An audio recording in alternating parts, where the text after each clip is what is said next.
Hello everyone, welcome to our demo video about using Cumulocity IoT in a ThinEdge. My name is Murat Bayram and together with my colleague Yvonne we are going to show you a ThinEdge example we realized based on several real-world use case scenarios. With Cumulocity IoT we come across with many use cases in the industry, whether it's condition monitoring, alerting or the detection of anomalies. All of them can easily be realized with the Cumulocity. Some special type of use cases we see quite often is a real-time quality decision inside a production. Examples for that, for example, the parts creation on CNC production centers from DMG Mori, where the whole process can take less than 300 milliseconds. Another example is Dürr, where the painting process is supervised on a millisecond range in order to tag car parts that were not painted good enough. Or as a last use case together with SMC, where the covering status of bottles in the food industry is monitored for every single bottle. Many of those production processes are high-speed related, and thus an edge architecture is the architecture of choice due to latency and bandwidth difficulties. Since the Cumulocity also runs natively on edge, a very common architecture is to deploy the full platform on edge and connect all machines directly. Raw data analysis and aggregations are thus done on server side.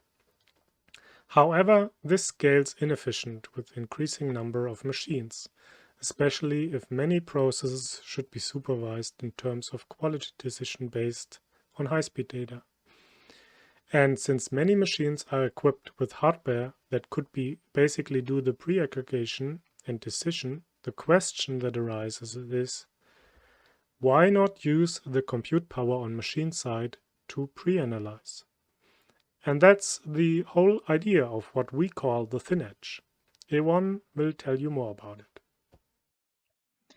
Okay, so with the question asked by Murat before, we need some piece of software, and let us call it ThinEdge, that is located right next to the machine, which does some magic and sends the output to the Cumulocity platform. Let us have a look at how to fill this magic with content and specific functionalities. The overall idea of a shopfloor architecture based on a ThinEdge, which has a conglomerate of different components orchestrated by the unit with a Docker-based solution. This includes analytics services like streaming analytics to do calculations in real time and to do kind of scorings using machine learning models with our predictive analytics service. The communication between ThinEdge and machine based on MQTT, because this is the common industry standard protocol. To communicate with the platform, you can either use MQTT or HTTP REST. This logic is also containerized as a service that we are calling agent. We have one agent that is doing the device registration to the platform and another agent that is doing the analytics model administration. Now we are starting with the question, who are the personas who will work with such a solution and what are their benefits? To sum it up, we have defined 4 personas. One is the technician who is responsible for the device connectivity and who must install the ThinEdge software next to the machine side. So he is the only one who works directly with the ThinEdge. All the other personas will work on the platform side and they benefit from the direct connection of the machine to the platform. Like for example the process engineer, who wants to monitor his machine and who wants to define rules when the machine produces crap. To do that, he used the well-known Cumulocity IoT analytics builder to define analytics models and unroll them to the specific machine. The data scientist benefits from the Cumulocity Data Hub to get access to all relevant data through a single interface, but he is not restricted by using various analytics tools like Python, R, Power BI, or Tableau. It doesn't matter. Also, to roll out machine learning models are quite easy using the Cumulocity machine learning app by using the machine learning industry standard protocol, which is called PMML, or using Onyx. And finally, the manager will also benefit from the increase of machine data when he's using the Cumulocity cockpit, and he easily can create his own OEE dashboard. Finally, we are finished with the introduction and technical deep dive. Now we will jump to our live demonstration and advise you how to set up the open source ThinEdge and install it on your Raspberry device. So please, Murad, go ahead. There are basically two steps for the demonstration you have to do in advance. So the first one is that you need the ThinEdge web application, so something that is based on the device management of the Cumulocity, slightly tweaked, that needs to be uploaded in your tenant. So if you go on GitHub, and you can see that we used the repo here on GitHub, you will see a release and also some demonstration and documentation how to install that. Just guide you through the very basic steps here. So there are releases in here. So when you click on that, you have the availability here of the already finished application, which is called C8Y ThinEdge app. You can just download this and then go into your tenant. So this is a demonstration tenant of mine. You will go into applications, and there in the tab of own applications, you can just, by clicking add application, you can upload the microservice in here you just recently downloaded. And what you will see then here in the application switcher is something we, for demonstration purposes, called ThinEdge management in here. So when you click on that, because I already uploaded this application in my tenant, then you will see something that looks actually very familiar to the standard device management with some tweaks we will go into in a minute. What we also have is another repo in here, also on GitHub, which is the actual ThinEdge based image, so to say, based on Docker. So meaning, and there's also some README files and a documentation on how to install that, also how the different containers talk to each other. So basically, this is where you start from the edge device. I have a Raspberry Pi here running in my network, so it's a Raspberry Pi version 3 I'm using here. So the first thing you have to do is actually you have to git clone the repository. So it's downloading the repository now, and if you check on that inside the directory, there are many components that are required for this demonstration or for this ThinEdge client. So there's the agent that does the connectivity to the platform and handles the operations. There's also a Parma standalone running here on the Raspberry Pi later on. There's the Docker Compose file that actually orchestrates the different containers. We have a Mosquito, so an MQTT broker in here, but also a simulator that is generating high-frequency simulation data. And we do have a start bash script that we are using to run the whole demonstration. One thing you might adapt is the identifier that the agent is using in order to register on the platform. You will find that in the directory of agents, then in config, in the config.ini file. And there you see a section that is called device, and the identifier here I'm using for the demonstration is demo 0815, so make sure you change that and use another one. So the first thing we are doing on the Raspberry Pi now is actually just starting the start bash script. And what it's doing in the backend is it's downloading all the containers and images that are required, and you see it starts here in a Parma standalone. and Mosquito MQTT broker, but also the simulator. And in this demonstration here, this was rather fast because I was already running this on this Raspberry Pi.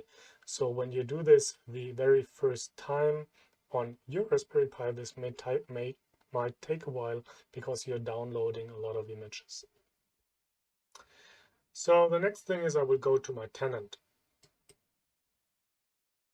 Within this tenant, I already went to the ThinEdge management application. As I already said, this is very similar to the standard device management.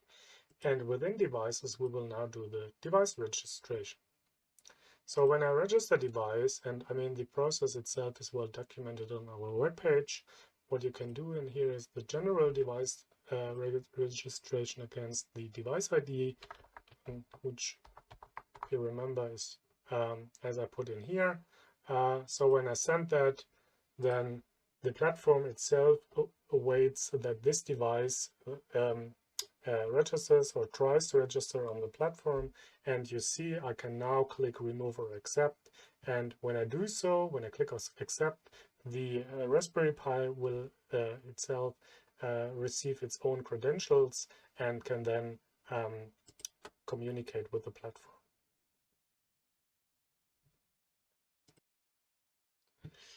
If I go now to all the devices, so my device list, I see that the device in here, so the gateway demo 0815, is now a device within our device management with all the tabs in here that are supported by the agent that is running on the ThinEdge.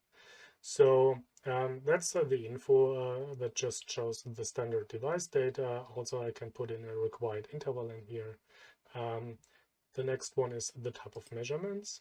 So I do have the possibility in here to check what is the CPU load on the Raspberry Pi currently, what's about the disk, what's about the virtual memory, so I can take a sneak peek into what's happening on the device itself. We also, and this is nothing special related to ThinEdge, but to the device management itself, is also the functionalities of configurations. So what I can do in here is I can change configuration in a binary way, meaning I can, for example, change the debug level. I could also change how often the information from the device itself, so meaning CPU, virtual memory, etc. is sent.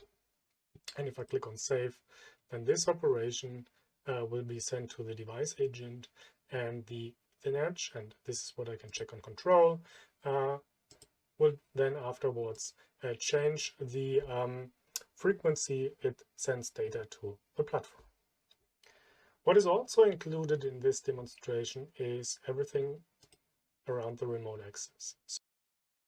So the agent can be used to jump from that point to any particular endpoint.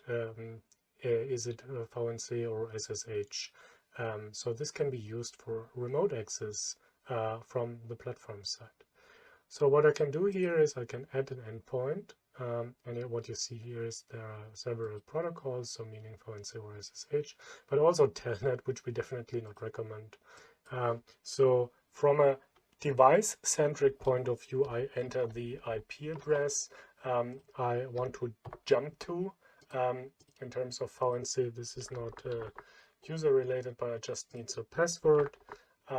So when I save that and I click on connect, then the operation will be created by the platform, and the agent itself sees this operation and then will basically open via WebSocket connection that I can look here on the Raspberry Pi and now have a visual interface to interact with the Raspberry Pi in here through the platform.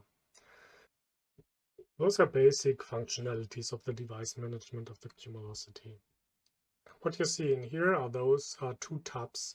One is called Analytics, which will be shown in a minute by Yvonne, but the other one is a Docker tab, which will give you the ability to see all the containers that are running on the Raspberry Pi, and even allow it to orchestrate, modify it, and create new ones. What we see here is that there's a container running that is called simulator. We will see that in a second, that this one generates raw data in a high frequency on the MQTT broker, Mosquito, you see here as a container as well. We also have a Parma standalone in here, meaning that we can use streaming analytics on the Raspberry Pi for pre-aggregation purposes before sending the data to the platform. We see the CPU load in here, we see the RAM and also the container ID. And from in here, I have the possibility to stop the container, restart it, or even configure and remove it. So given in here the possibility with the powerful functionalities of operations to allow the Raspberry Pi creating new containers and monitoring it from the platform side. What I could also do is I can create new containers. So meaning if I need something, a new container, for example in Node-RED, I can just give it a name. I can use the image I want to use for that. And I also put in the port mapping that is required so that I can access it. And if I save this, then there will be an operation created that the Raspberry Pi in this case should use this image with that name and that ports in order to ramp that up. And what you see already, and this is pretty fast, so because Node-RED was already running on this Raspberry Pi, is that it got the operation, it updated it to executing, and it also updated it that it did this successfully. So what I can do now is I can use the host of the Raspberry Pi, since I'm in the same network, and check and see that Node-RED is as an instance here running on the Raspberry Pi. So I could use it now in order to generate some flows and some logic, but I could also check here in Dogger and see that Node-RED is running here since 41 seconds with the container ID and make it manageable in here. As I already said, we have a simulator up and running, and since Yvonne will use this for high frequent data, I will just show what the simulator is doing. So I'm basically connecting to the MQTT broker that is running on the Raspberry Pi. And if I subscribe, you will see that in a high frequency, we are just randomly simulating distance positions here on raw position 1 distance, which will in a second then be used by Yvonne. After the technician has registered his device to the platform, for me as a process engineer, I can finally start with creating new analytics models to monitor my machine and to get notified if something goes wrong. To do so, I have two options. One is using the Apama APL app. This solution is used by people who are feeling very comfortable with programming and coding. If this is not the case, then there's also a second option, how to do streaming analytics on my machine.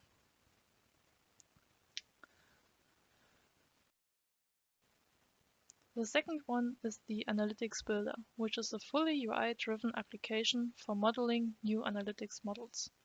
Together we will now create a new model.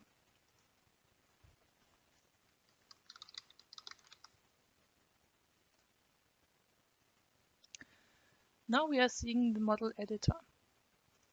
On the left-hand side, there's a list of different kinds of analytics blocks, where we can easily build our streaming analytics workflow via drag and drop. To do analytics on our ThinEdge, we select our pre-registered device, drop it to the workflow, and then select what kind of raw input values we want to further analyze.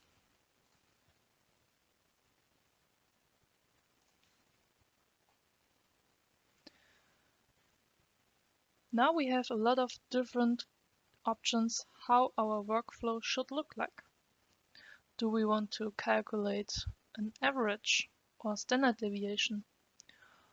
Or do we want to link the input with other sources?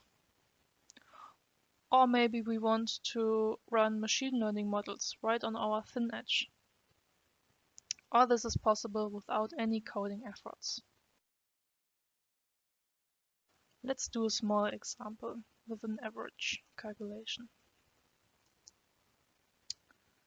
Just link those two sources together, defining the window duration time when the calculation should be done, and finally define the output where the result should be published.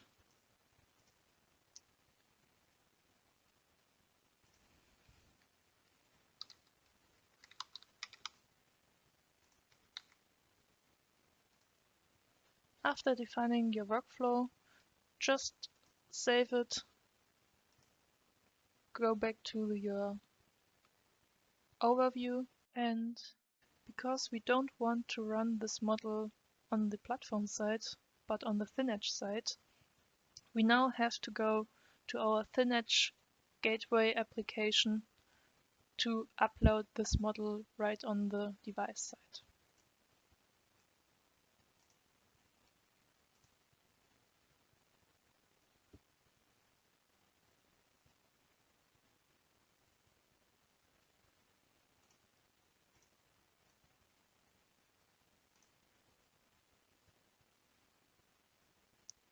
Going back to our ThinEdge device, now we'll have a look on the Analytics tab. Here we see an overview of all kinds of analytics models, starting with the EPL models till predictive analytics models. In this view, we can see what kind of models are already running on the device and which are not. Let's have a look how an analytics model's activation flow looks like. Just by shifting the slide, I have triggered an operation to 1. Upload the model to the device, and 2. To execute it. To see if the operation was successfully, I can switch to the Control tab and see how the status of the uploading process is. If the operation was successful, now I can see that in the Measurement tab, the aggregated measurements receive the platform, and even my new analytics will be calculated.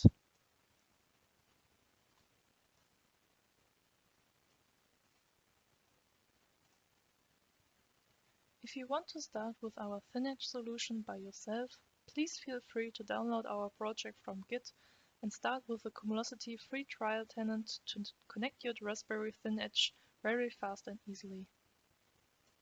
Have fun!